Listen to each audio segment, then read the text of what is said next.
Hi, this is Premjit from Civilara.com. In this module, let us discuss about links to tie column main rebar. IS 456 gives you all the required details. So if you look at clause number 26.5.3, you will get the required information. So the code says that every long bar nearest to the compression face has to be tied against buckling. So it is mandatory to have the outer link in a column. So you need to have this completely tied. That is one rule. The effective lateral supports is given by transverse reinforcement either in the form of a circular rings or by lateral ties with internal angles not exceeding 135 degrees. So the angle of the hook should be 135 and not exceeding that. So that's a mandatory rule so that your bars are tied properly. Now there are many methods in which you can tie, but as a beginner I will tell you two important rules that you need to stick. So here if you see in this particular detail, you can see 6 bars in one face. So you have 6 here and 6 here. So the rule is that one mandatory outer tie you need to have, which we have, and then you have to tie all the internal bars if your spacing is more than 75. So if the spacing is more than 75, you need to tie even this particular rebar. Every bar needs to be tied. Now in this case we have this spacing less than 75, due to which you can skip one bar. So you are tying alternate bars, so that should be good enough.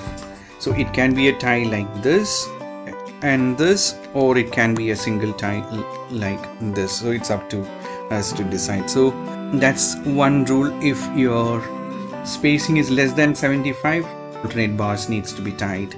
If your spacing is greater than 75, the chances of buckling is more, so you have to tie even alternate bars. Every bar needs to be tied in columns. Now the second rule that I want you to know is, if your center to center distance of the outer bars are less than 48 times the diameter of the stirrup, then you need to only tie your internal bars in this manner. It can be a C hook, but if this distance is more than 48, you will need that to be a link like that. So that's the second rule that you need to understand. So now this clarifies about the requirement of the ties, but then what about the pitch or the spacing of the ties? Now there are again rules. You can again refer IS 456, and here comes the rule. First thing is that the spacing of the rebar should not be more than the lateral dimension of the compression member. So in case if your column is 200 by 600, your spacing of the links should not be more than 200. Here spacing means the spacing in the vertical direction. This spacing is what we are talking about now. The next rule is that it should not be more than 16 times the smallest diameter of the rebar. So this is all buckling related. So if your rebar is 12 diameter, your spacing should not be more than 16 times 12, which is 192. The last clause says that your spacing should not be more than 300. So in this case probably your spacing should be limited to 8 at 190. I might round it off to 175.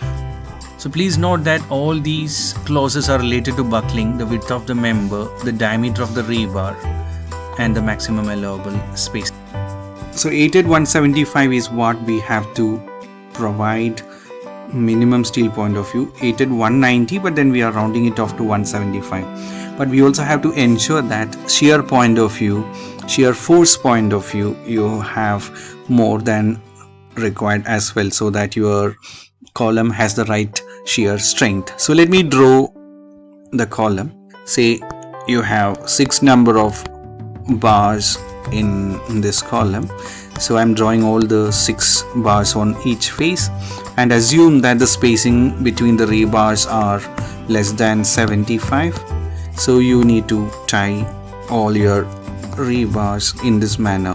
Alternate bars tied because your spacing is less than 75. Now assume that ETABS is giving you a steel requirement of 500 in the major direction, 500 millimeter square per meter, and in your minor direction say you have around 600. Now let us calculate if 8 at 175 that we have provided is sufficient or not. So in 1 meter you will have 1000 divided by 175 number of stirrups. So to ensure that we have the capacity, let us calculate that. So 1000 divided by 175 will give you around 5.7. So let me take that as 5 conservatively. So you have 5 number of spacings between the links in 1 meter plus 1 equal to 6 number of links in 1 meter you have. What I mean is, in your column you have in 1 meter you have 5 spacing, 1, 2, 3, 4 and 5 spacing between the links, which means that you have 1, 2, 3, 4, 5 and 6 number of links. Now 6 number of links, and in the major direction you have 2 legs, so you have 6 numbers and 2 legs. So 6 multiplied by 2 multiplied by the area of one rebar is 50 millimeter square. 8 diameter bar into pi d square by 4 will give you 50. So this means you have around 600 millimeter square per meter, and we need only 500. So 8 at 175 looks really fine in that direction. Now in the minor direction your requirement is 600 millimeter square per meter. Now with 2 legs itself you have 600, so you are having much more. 1, 2, 3, 4 legs you have in the minor direction. So your capacity is 6 number of links multiplied by 4 legs multiplied by 50. So you have much higher than 600. I think you have 1200, and this is much higher than 600. So 8 at 175 works in both directions for the shear strength. So this is what you have to do. First establish the minimum required and then check for the rebar that you get in ETABS. So that's it. We discussed about the links in columns.